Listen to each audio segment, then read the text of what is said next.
Bandeham Sri Guru Sri Jutapada Kamalam Sri Gurum Vaishnavam Sri Rupam Shagrajatam Sahagana Raghunathanvitam Tam Sajivam Sadaitam Savadhutam Parijana Sahitam Krishna Chaitanya Dev Sri Radha Krishna Padam Sahagana Lalita Sri Vishakhanvitam Guravi Gaurachandraya Radhikaya Stadalai Krishnaya Krishna Bhaktaya Tad Bhaktaya Namo Namah Bande Guru Padadvandam Bhakta Vrinda Samanitam Sri Chaitanya Prabhum Bandi Nityananda Sahoditam Sri Nandanandanang Bandi Sri Nandanandanang Bandi Radhika Charana Dvayam Gopi Jana Samayuktam Vrindavanam Manoharam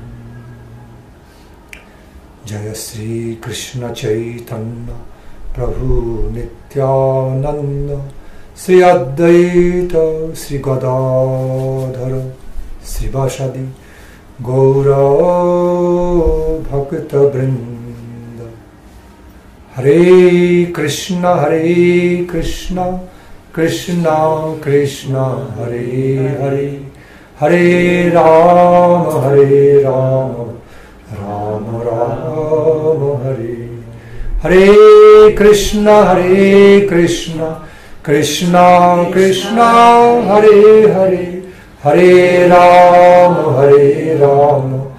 Rama Rama Hare. First of all, I offer my most respectful obeisances unto the lotus feet of my Guru Pada Padma, His Divine Grace, Sri Srimad Paramahansa Thakur Srimad Bhakti Rakshak Siddhara Deva Goswami Maharaj, and as none different from him, my great Siksha Shamnasha Gurudev, His Divine Grace Paramahansa Sri Srimad Bhakti Pramod Puri Goswami Maharaj, and humbly beg for their divine mercy to be bestowed upon me and be bestowed upon all of you. Thereafter, I offer my most respectful obeisances unto the holy lotus feet of His Divine Grace, my great glorious Siksha Guru Padma, Sri Srimad Paramahansa Srimad Abhay Charanara Binda Bhakti Vedanta Swami Prabhupada Ji Maharaj.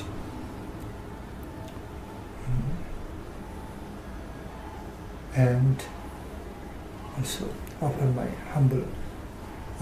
humbly beg for His causeless mercy upon me, upon all of you.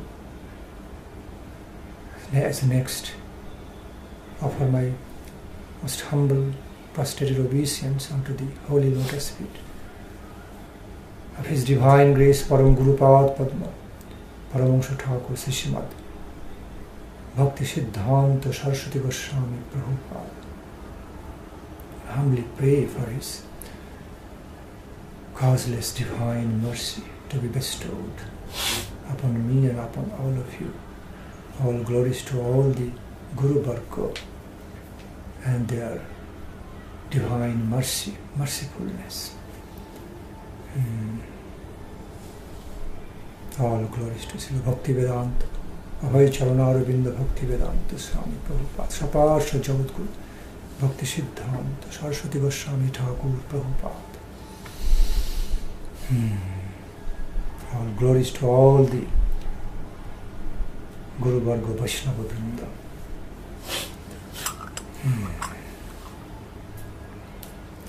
Hare Krishna.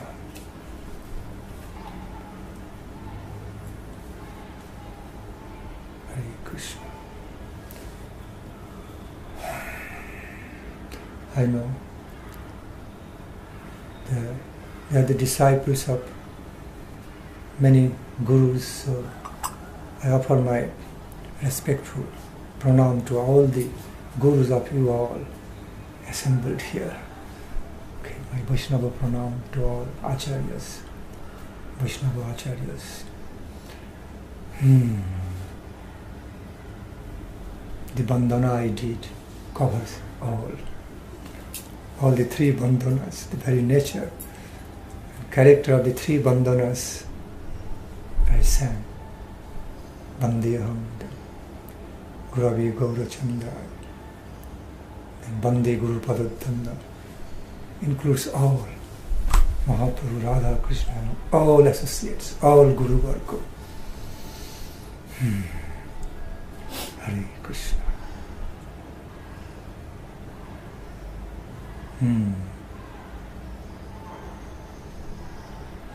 Hare Krishna. I name all the Vaishnava Acharya. Srimad Bhakti Vivuddha Bodhan Maharaj Jai Jukta Ho. Srimad Bhakti Vedanta Narayan Maharaj Jai Jukta Ho. Bhakti Sundar Govinda Goswami Maharaj Jai Jukta Ho. Your Gurudev Bhakti Chaitanya. Bhakti Chaitanya Chandra Maharaj Jai Jukta Ho. Jai Param Srimad Gaur Govinda Swami Maharaj Jai Jukta Ho. Srimad Paramamsa Srimad Bhakti Swarup Damodar Maharaj Jai Jukta Ho. Any other Guru Varga Guru? Anybody's disciple of any Acharya? Oh, Jai Srimad Bhakti Bhakti Srimad Shubhak Swami Maharaj Jai Jukta Ho. Vaishnava Brinda Jai Jukta Ho. So we benevolently want to, just in a generous way, Vaishnava, we want to glorify all the Acharyas from the past, Guru Varga, and also present generation. Sometimes forget because there are so many Acharyas. So have to be reminded when many devotees they are in the same assembly, initiated by many Acharyas. So sometimes little oris who will be unwillingly omitted or skipped. I gave joy of Shubhak Swami Maharaj, the joy of Dhanya, of course. Gaur Hari Bol. Hare Krishna. When there are too many disciples of too many acharyas, we just say joy to one of everybody all together. Gaur Hari Bol. Any specific question? Any specific spiritual query? Connecting to life divine, connecting to cultivation of devotional life, and it becomes more relevant to speak Harikatha with illuminations on relevant queries. Krishna Katha means infinite ocean. Krishna Katha, it contains innumerable aspects. Quantity, quality, innumerable. Yes. I have a question, Maharaj. Yes. If we are said to be controlled by the three modes of material nature, then how do we actually exercise our free will? When do we get to exercise free will, and what is free will? If we are actually said to be controlled by the modes of nature and we are not the doers, so when does free will come? Say again. Since it is said that we are not the doers, we are controlled by the three modes of nature. So when is it that we actually have free will? When do we exercise free will in our lives? Right, so I've also already explained about the same reality, same topics in the past also, may not be here. It's something very subtle and fine to understand about. Okay. It is true, prakriti kriyamanani gunaih karmani sarvasha ahankara vimuratma kartaham iti mannate. Lord Krishna states in Bhagavad Gita, if everything is prakriti kriyamanani gunaih karmani sarvasha, what you are saying, it's the meaning of that same verse. That's true. How we find the real functioning of the free will of the jiva soul, because all being controlled, all just getting controlled by three modes of nature, Sattvic, Rajasic, Tamasic, or other ways of the nature, modes of nature.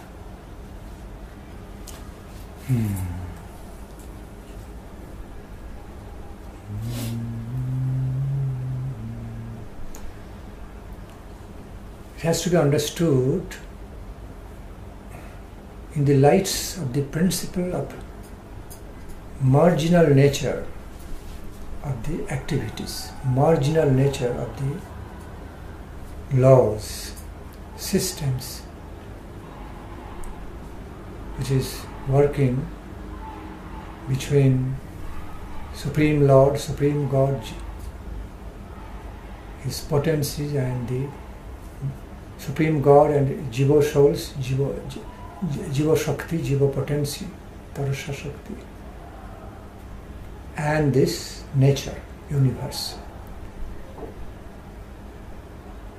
So, Supreme God, Krishna, His Jiva Shakti, and the creation of the universe. Universal nature, or just nature, prakriti, nature.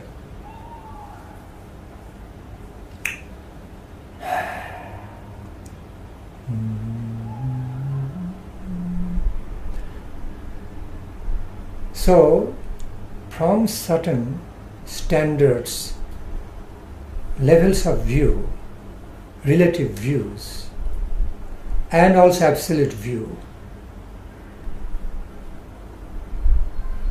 Jiva souls, although getting the free will, the will of Jiva souls, feeling, thinking, willings, all the conditioned Jiva souls, getting influenced by the three modes of nature, it is true. Yet, some way or other, within that, there is some functioning with the free will. Because by nature, marginal potential of Lord Krishna, which is called Jiva Shakti, is endowed with free will. It's stated clearly, very clearly stated by the Holy Scriptures. Very much endowed with free will. Because basically, originally, fundamentally, it's a potency of Krishna.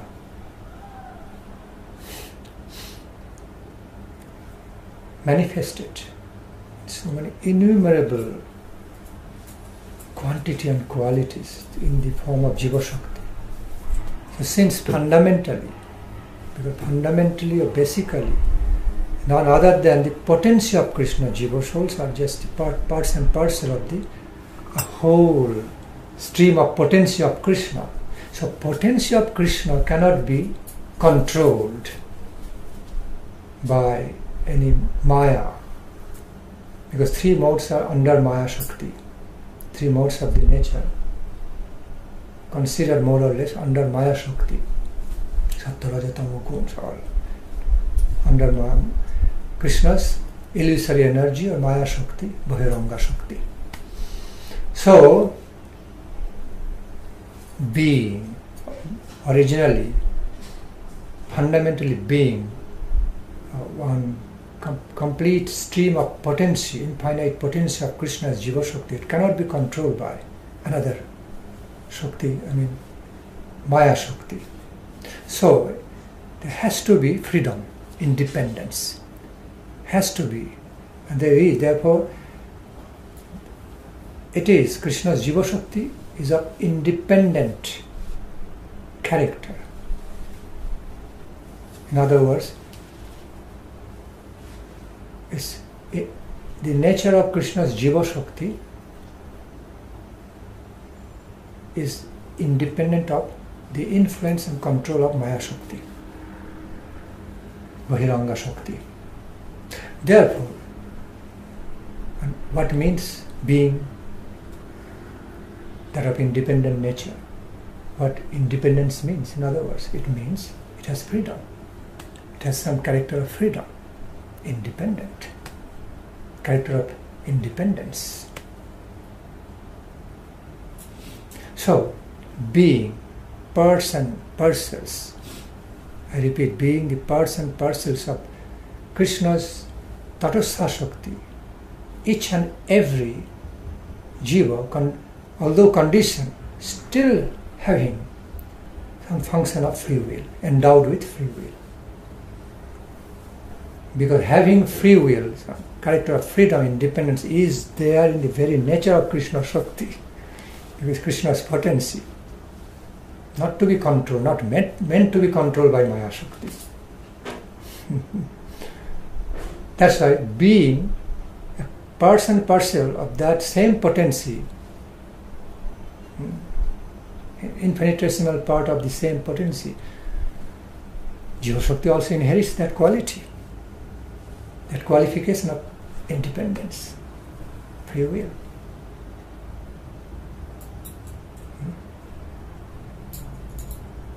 Like fire. Fire means it must have lights and heat. Must be qualified to burn and purify.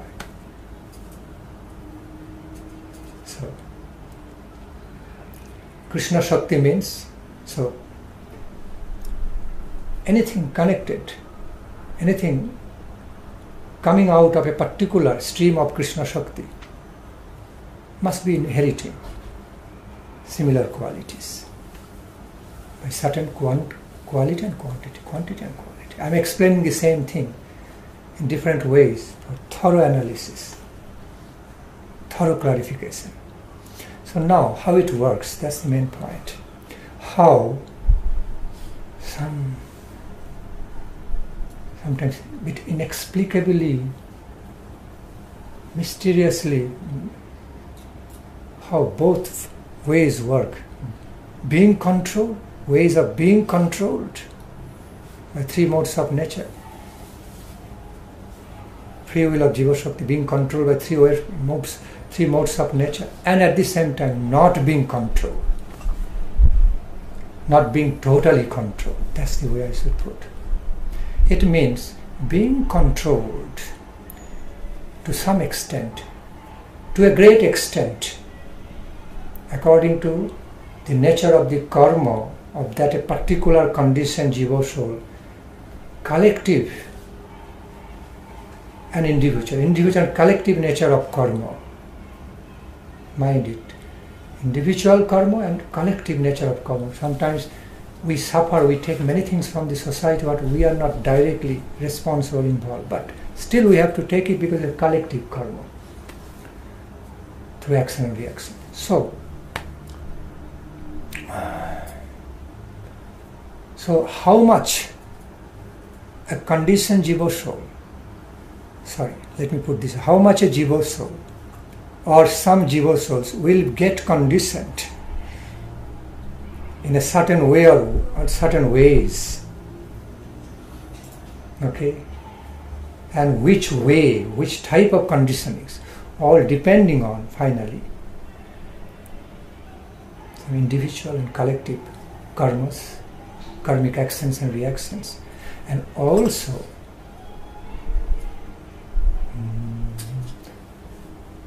its own destiny in relation to Supreme Lord. Okay, because finally in Sarupa Dasha, although still staying in a prospective way, Sarupa Dasha, but ultimately is connected to Lord, back to God, back to home. So we have some eternal connection with the Supreme Lord, we cannot avoid it. Although conditioned, it's temporary. These are all temporary, not eternal. Rather, we have got eternal connection with the Supreme Lord, eternal relation, and that is more important, more valid rather than temporary conditionings.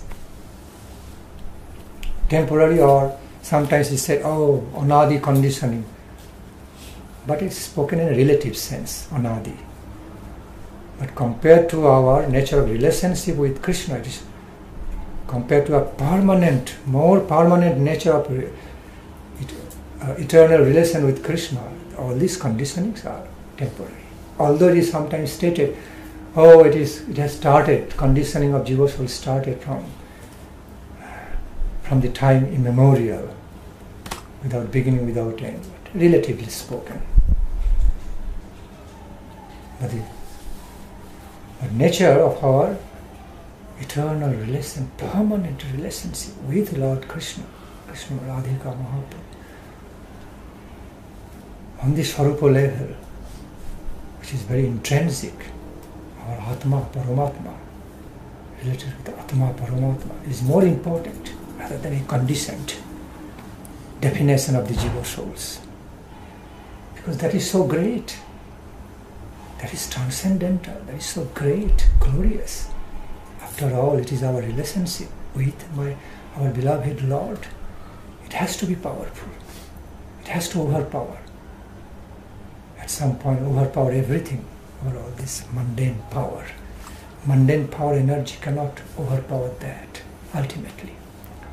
In ultimate sense, it's like some place of learning through experience. Mundane world, all this mundane world, mundane universe, some sort of taking birth here. And the purpose of taking birth here and growing up, spending few days and then going out. A place for learning through lessons, different experiences, to have a comparative study. Have a real comparative study between mundane experience of life and divine experience of life, with the Supreme Divine Beloved. Beloved God and Goddess of our life. So it is required for having some comparative experiences to make us feel, ultimately to make us realize how great that is and how futile that is in comparison to some comparative ideas. Annaya Vyatireka. That's how the Mahabhagavatas view. The way Mahabhagavatas view, okay. Ultimately, it's promoting our highest purpose of life. Okay, for the satisfaction of Leela. Annaya and Vyatireka. Positive or negative ways. The positive or negative ways. Whole creation, whole realities of creation, maintenance, annihilation, again creation, maintenance, annihilation, and finally attainment of liberations. Okay, all going on, positive and negative ways. Well, there are positively positive and okay, there are positive, and let me explain that they are positive and positively negative. And also, they are negatively negative. You have to understand. Certain negative ways which promote, directly or indirectly promoting the Leela of the Lord, understood to be positively negative, not really negatively negative. See, so many points to be analyzed in this connection. Then I'll go a little bit away from the main point. I'm not going into details about other aspects. So that to the point. Now, it's just so although we find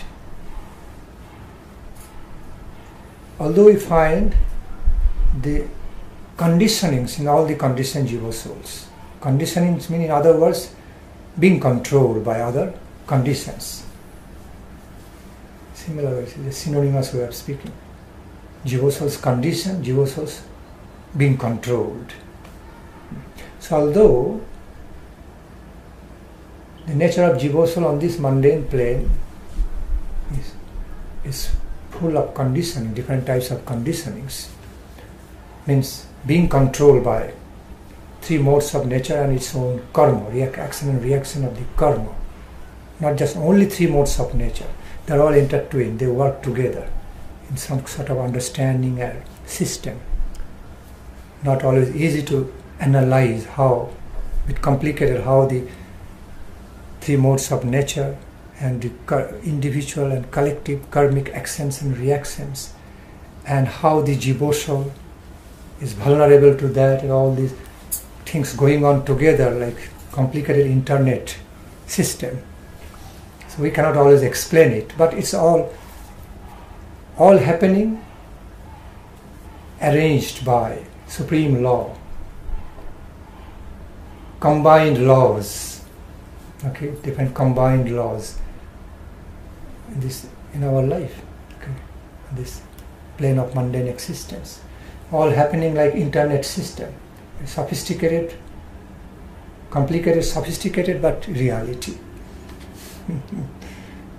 We cannot always clearly analyze how things are happening in which exact way. We can, some of the Mahabhagavata advanced devotees can, but they don't bother to go into details. What's the use?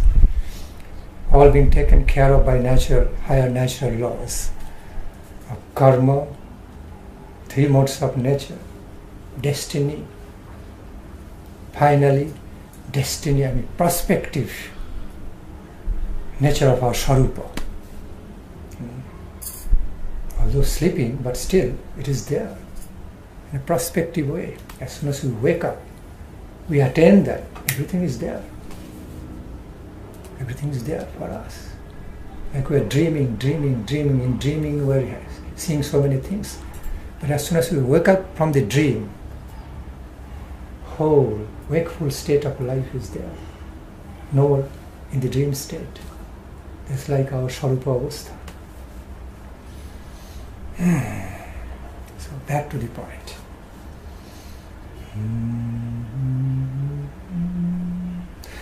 Wonderful, mystical ways. Each and every Jiva soul, in spite of great conditionings, in spite of being conditioned, it is endowed. He or she is endowed with some fine free will, functions of the free will. How is that? Let me try to give you some examples.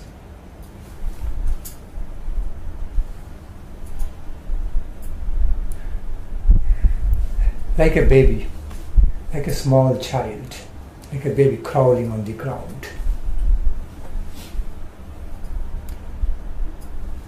See, a baby doesn't yet have the full knowledge to understand what is what. A baby, nature of baby is not yet to understand everything, what is good, what is bad, this and that, crawling. Okay. So, it is controlled by some intuition, some sort of intuitive ways, a baby, without much discriminations about whether good or bad, which is beneficial, not beneficial, which is okay, not okay, all this. Now, parents are the guardian of the babies. Like Paramatma says, Putashthana Mantacha Bharta Bhakta Maheshwara. Anyway, if I go to analyze each and every branch, I will be out of main point. So, parents are saying, hey, don't go to the baby, even small baby, just starting understanding parents' words, the hints coming from the parents by gesture and baby can just in the initial stage of understanding of parents' hints, don't go, but still looking at the parents, still going and touching that, grabbing it. Sometimes listening to the parents, and very good. But sometimes maybe after, not in the full baby state, in the very infant state, baby state, and when that same baby grows up a little, a child, sometimes listening to the parents, sometimes not listening. Okay. Now, so happy to see all of you. So now, a baby or that child doesn't have freedom actually. It's controlled by intuitive laws, nature. Okay. Helplessly controlled by that. It doesn't yet know to judge, to make a choice, going by the intuition. Yet, some kind of options are open to those baby also in the baby level and child's level. It may go this direction or that direction. It may grab that or may not grab. It may listen to the parents or may not listen to. When listening to the parents, when parents say, hey, don't do that, don't play in that way, you'll get hurt, you'll fall down, you'll badly hurt, don't do it. Looking at the parents who are so excited, still going on just doing it, not listening. Then falling down, getting hurt, crying and learning through experience. And then parents say, look, see, I told you not to do, not to play like that. Still you did it. So you understand.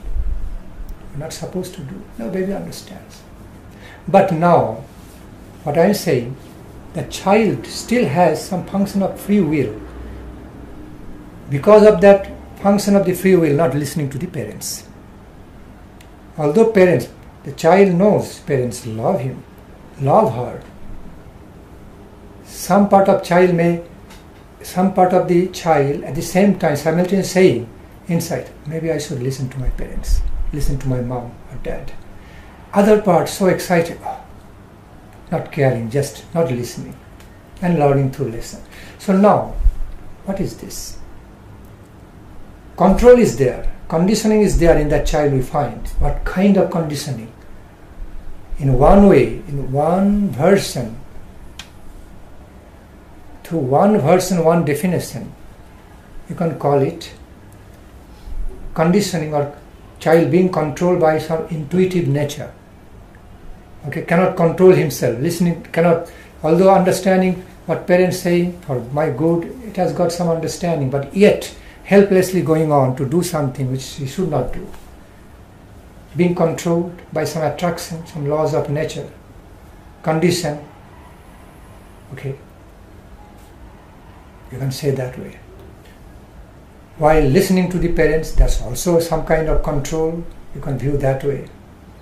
Because being controlled by the thought or feelings, my parents love me, they are my guardian, I should listen to. And while not listening, also some kind of control, being controlled otherwise, other than the parents' ways, parents' directions or guidance, both way being controlled. Also, you can define the same principles as freedom, just opposite way. Achinta bheda bheda, I will come to that point. Like, why should you view it as control? A child is choosing, maybe intuitively choosing.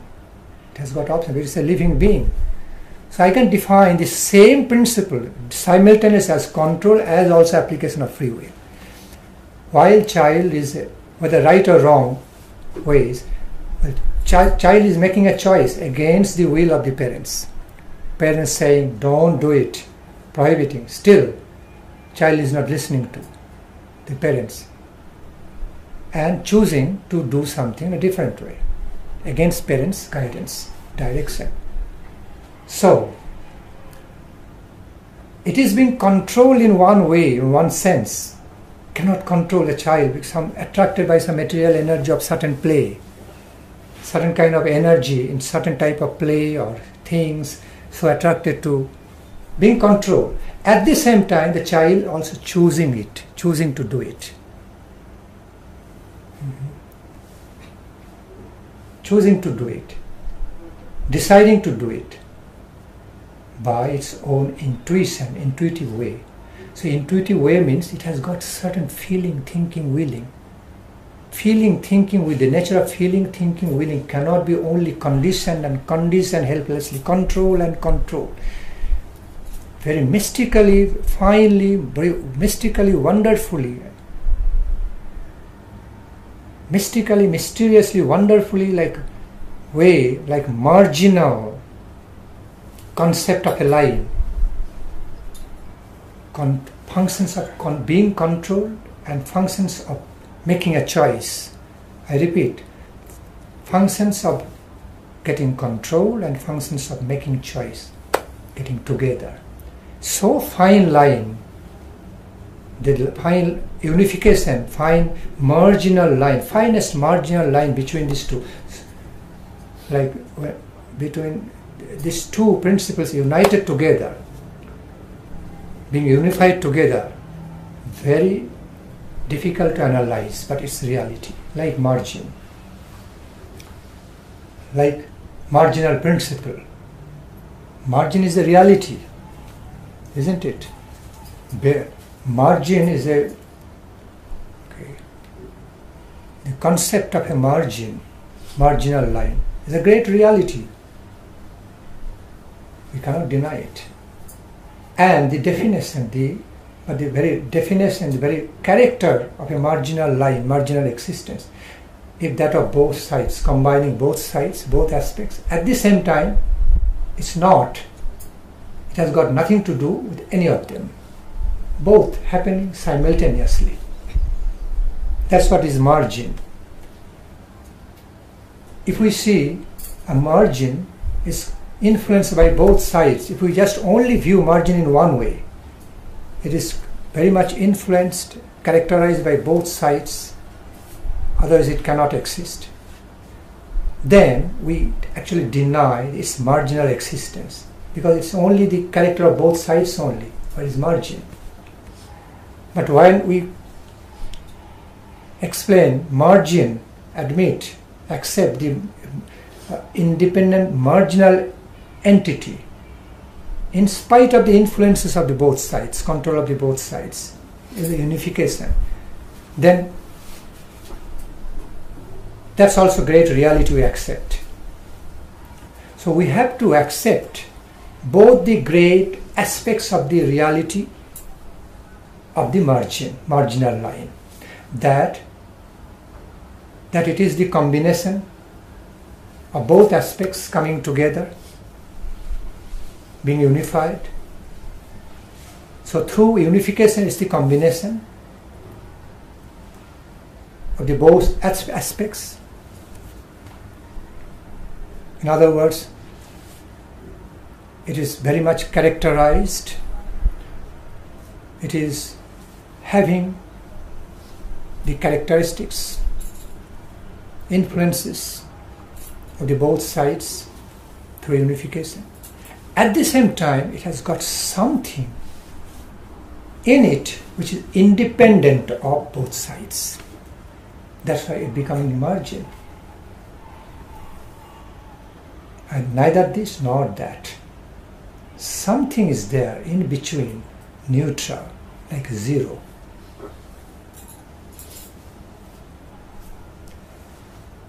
The concept of zero is very mysterious and wonderful, mystically wonderful. Zero is zero, completely neutral. In the mathematics, mathematics is one of the realities in our life, great realities. In every levels of our life, science, commerce, arts, everything so on. There are applications of the mathematics, mathematical calculation in different ways, different forms. So anyways, take the example of zero. In one side plus, one side minus. So zero, in one way, it is completely neutral, something completely neutral. A digit representing a completely neutral state. It is neither plus nor minus. At the same time, it is combining, connecting to both sides. In one side, is giving birth to pluses, the other side, giving birth to minuses. So it is the combination, it is combining the two principles in it. One hand plus, one hand minus. Okay. But at the same time, by its own nature, by its own completely neutral nature, it is neither plus nor minus, in between. That's called zero. In some way it represents fullness, it also represents emptiness. You can take zero as very, very empty, totally neutral, empty.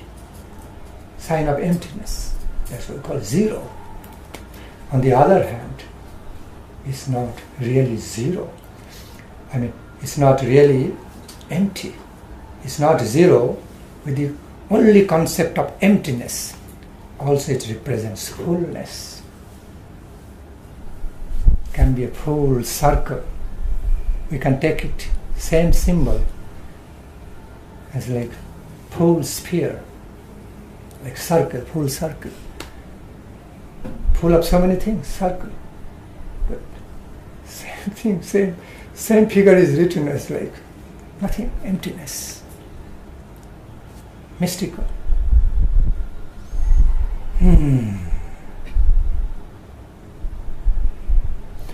So, that's the nature. That's the nature how it works. Principle of controls, of the conditioning, various conditionings, and some ways, fine ways of the free will, functioning of the free wills, all those conditioned jiva souls working together, like marginal way, side by side, coexistent.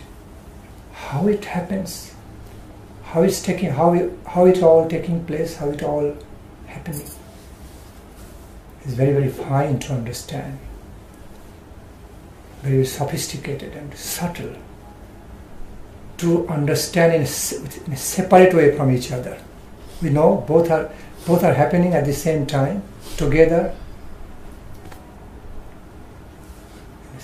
inconceivable or simultaneous manner. How they are intertwined together, unified together and functioning together at the same time, separate from each other, both ways. It's very sophisticated to understand through intellectual calculations.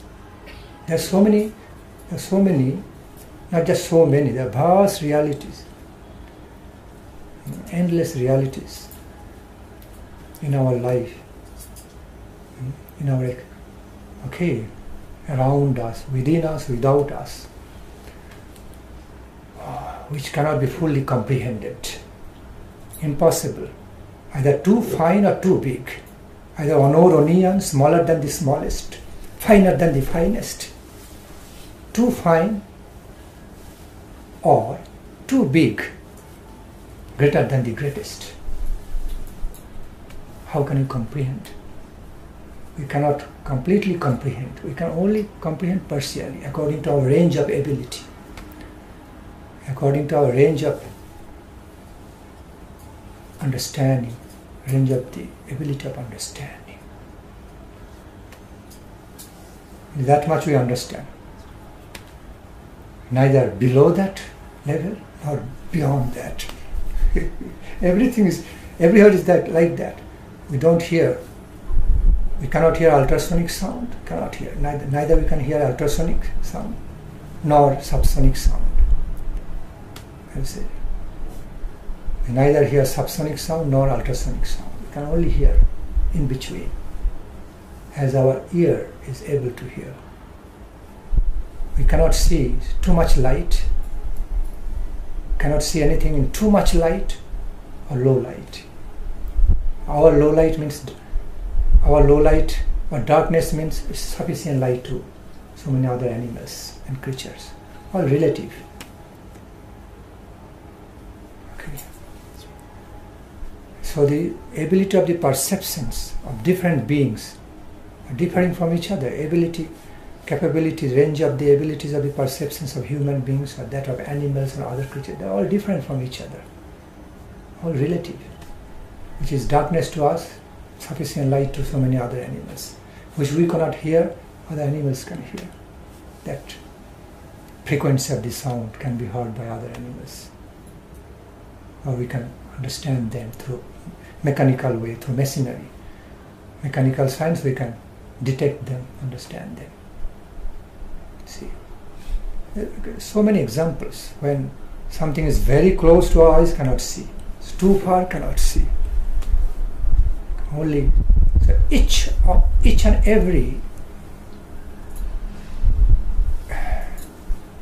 every abilities. Say, so each and every type of ability we find in us, all bound, conditioned within a certain range. We cannot comprehend. We can only comprehend within that range. Okay? Not lower than that, not below that, not beyond. So this is the reality. But now back to the point. Although we cannot comprehend, doesn't necessarily mean at all it's not happening. It's not reality. I cannot understand, but still it's happening. The reality is that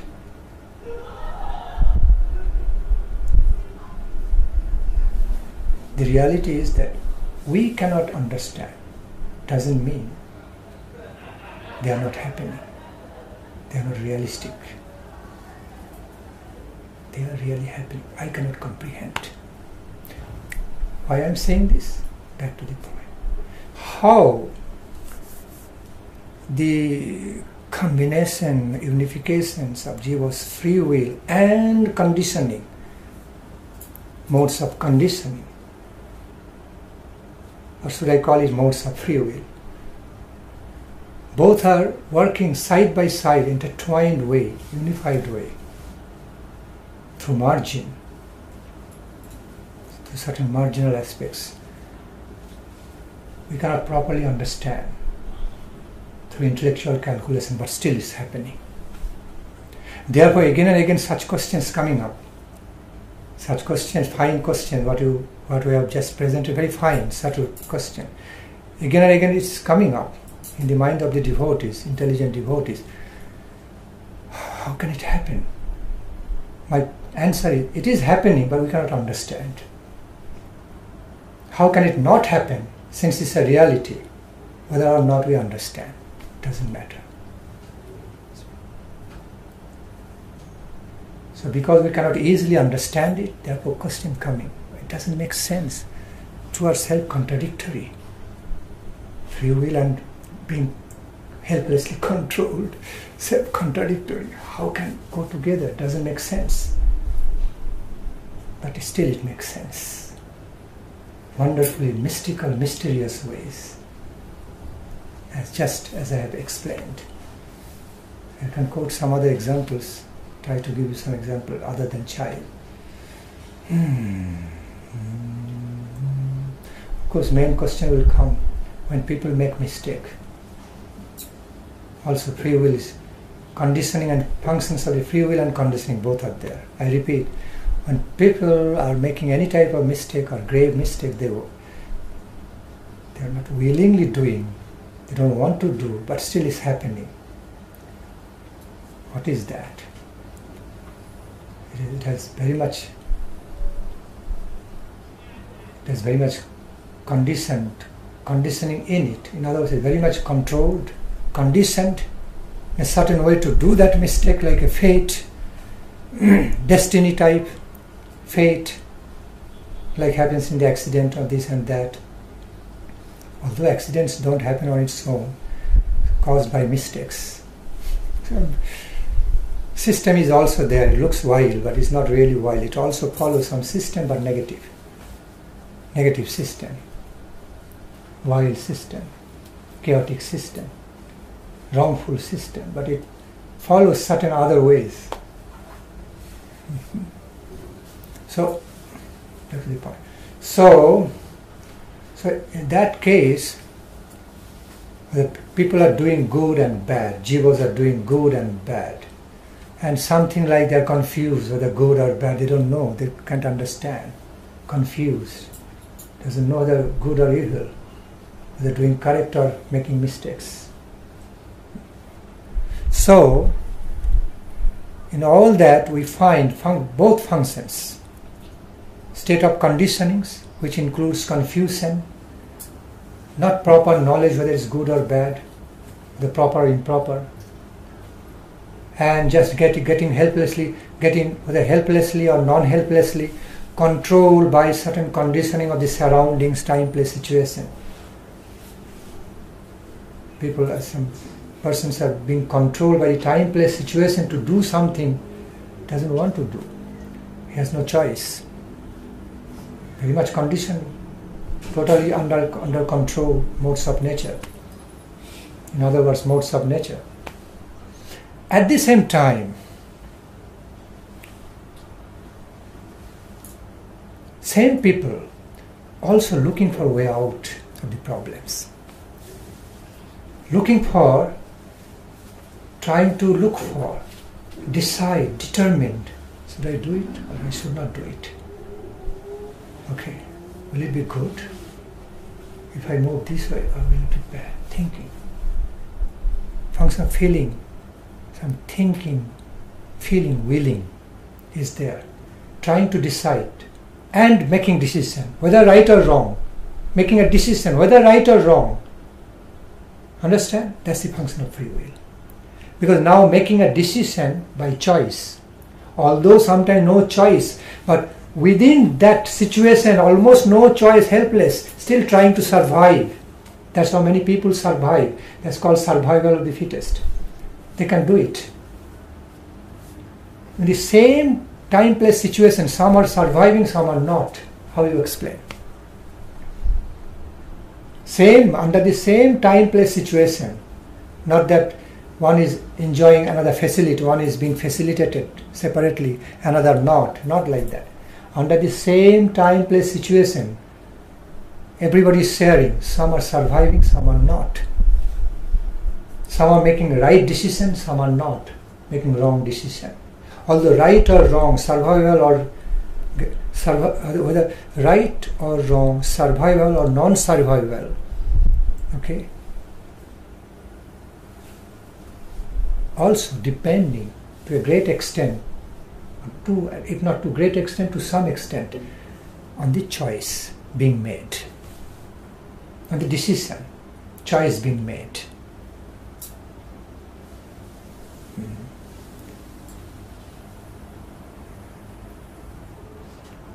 Like when you put some attractive things before a child, it can make a choice to grab that or grab this, either both. Or you can call it, or being so helplessly controlled by that thing, particular thing, he has to grab that. It is not making any choice. But it's not fact. Making choice, he's somewhat being attracted by that object which he is grabbing, a child, grabbing and loves to play with. But somewhat being attracted by it, being controlled by that objective nature. Also at the same time, it is also liking to grab it. Some liking also there within that child, liking or disliking, whether in a controlled way or on its own. Because liking cannot be fully controlled. There has to be an independent existence. Because it's being liked or disliked, understand? So if it is fully controlled, there will be no function of liking or dislikings. No choice. Because it is already predestined. It must grab. But we find sometimes a child is going to take that, or all of a sudden changing mind, going this direction and grabbing, not that one. What is making that? Both are attracting. Something is there making it change mind. Changing mind.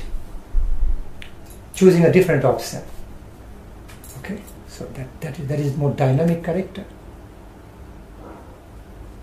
Being controlled means totally static character is already predestined. It is already known, will be controlled that way. But like on the level of quantum physics, both ways are found. That's also another good example. On the level of the quantum physics, both ways are found. You know, scientists cannot define properly. They cannot but define, oh, this is the way it is. This time seeing, oh, it's movement, it's nature. Okay, all its nature, movement happening this way, that way, this is next moment going to define or changing. Every moment changing.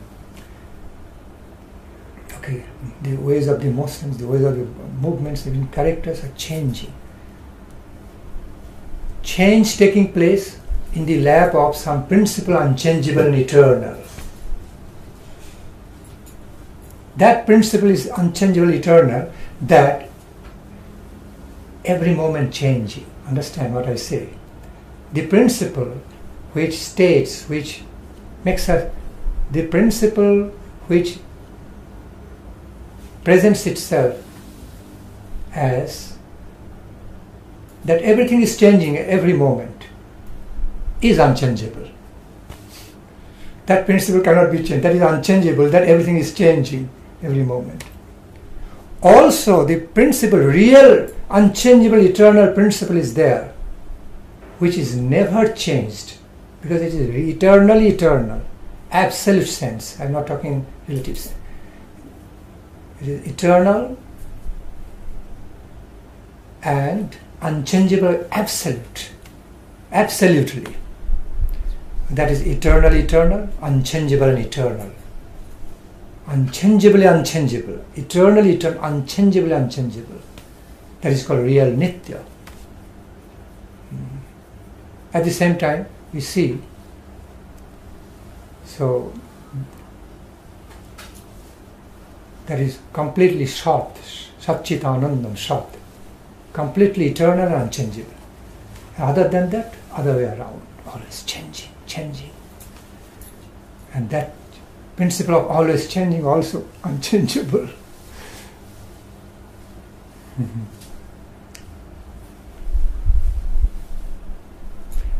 Okay. Changeably unchangeable. So, back to the point. So,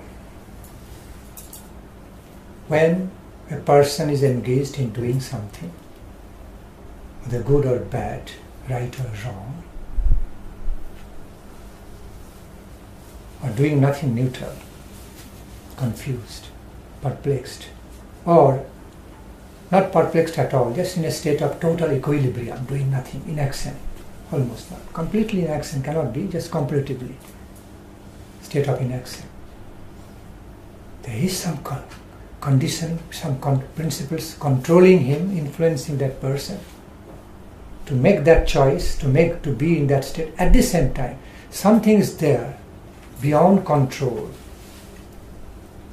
It's a free will that that person is accepting, liking its own will, accepting, choosing as one option, because he could have chosen another option. So because there are different options, change of mind can happen any moment. It means function of freedom there. If it's total control and control, that is the only one and only fact. Everything is control and control and control, conditioning from the beginning to end. There will be no that possibility will not be there anymore. Changing, choosing the option. So it's everywhere.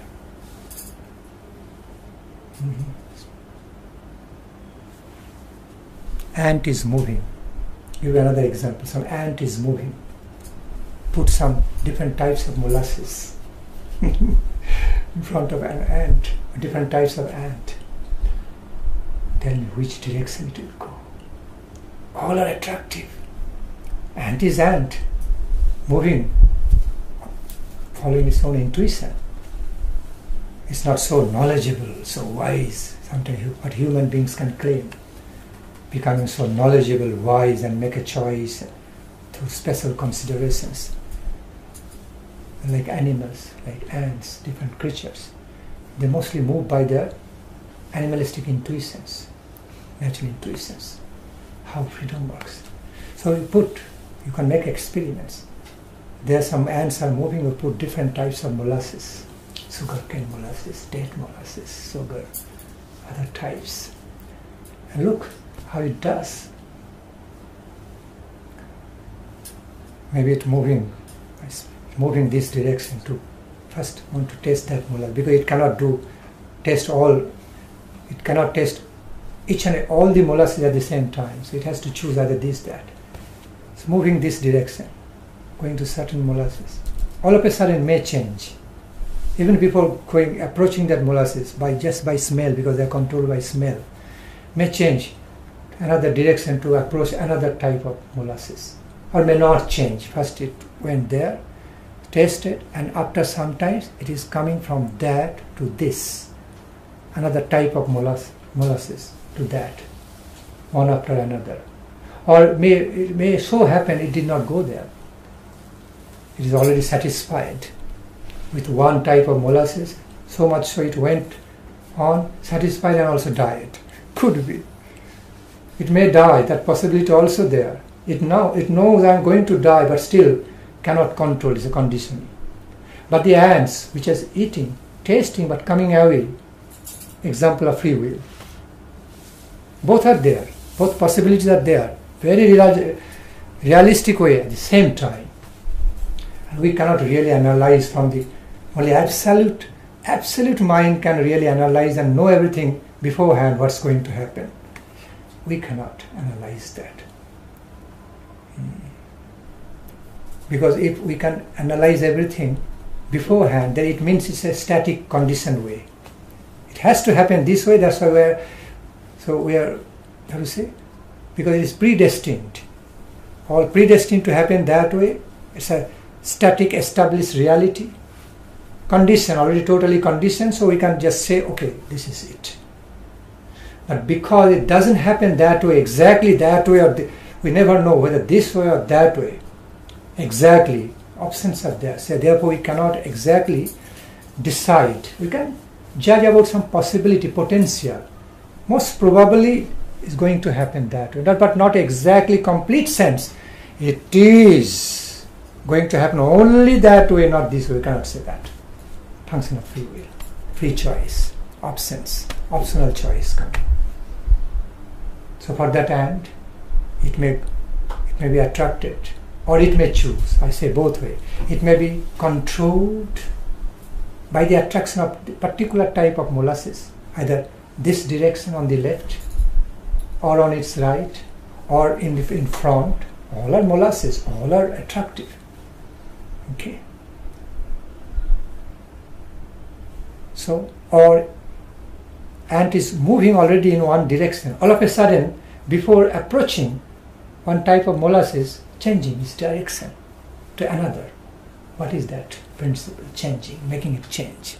Making it change, or it is changing on its own. Free will. Both. So both functions are unified in that. So that's how we need to understand about the very fine, very subtle, sophisticated nature of the realities of the unification of free will, unification of free will and the conditionings together. And as long as there is question of function of free will, so immediately some question of use and misuse also coming. Even the animals can also make choice. Sometimes in the internet, some viral videos on the internet we see, a tiger did not eat a calf of the cow. A tiger or lioness. That video was viral. Okay. Small calf. Okay, it was trying to hunt other cows, but what happens? A cow just gave birth, a calf. So much so it's just trying to somehow, it is not yet ready to even stand on its feet, somehow trying to stand on its feet. And the tiger, so at the last, until the last moment, mother tried to protect, but when the tiger, not tiger, I think, either tiger or lioness, whatever it is. Okay. When they saw they already close, very, very close to grab, even mother also ran away. Mother of that calf simply ran away to save its life. No choice. So now that maybe tigress or lioness, see. Now that lioness came nearby the calf. What normally will happen, it is that lioness or tigress is very hungry, straight away to go and eat the calf. Came beside the calf, which is helplessly forsaken, abandoned by all. It looked at the calf, did not do any harm, rather guarded, started guarding that calf from the attacks of other animals. It let it go, it did not eat it. What makes that tigress or lioness or tiger to make that choice? You could have, even animals also have certain type of free wills and making a choice. It made a choice not to eat that calf out of some kindness, compassion. Due to the previous karma of that calf, supposed to be saved.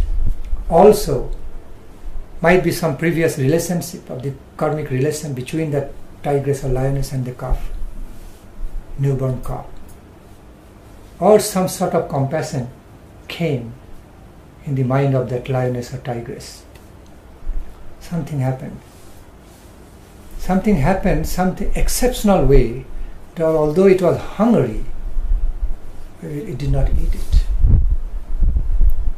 Whereas some sinful human beings don't care to eat that kind of small baby, small calf. They do, just for greed. But that lioness, tigress didn't do it. What made it act in that way? Free will. Although so much animalistic control, so much control of the animalistic intuition is there. And what is that? Just simply grab and eat. I am hungry. Finish. And many other tigers, many other lioness, tigers, they also do that. They always don't show mercy to the cow. It doesn't happen all the time, but it happened in case of that particular tiger or lion. Right. So, another example. All right, I can go on and on. Is it time? See, just to answer one your beautiful, one wonderful question, with thorough clarification, took the whole time. But clear, yes?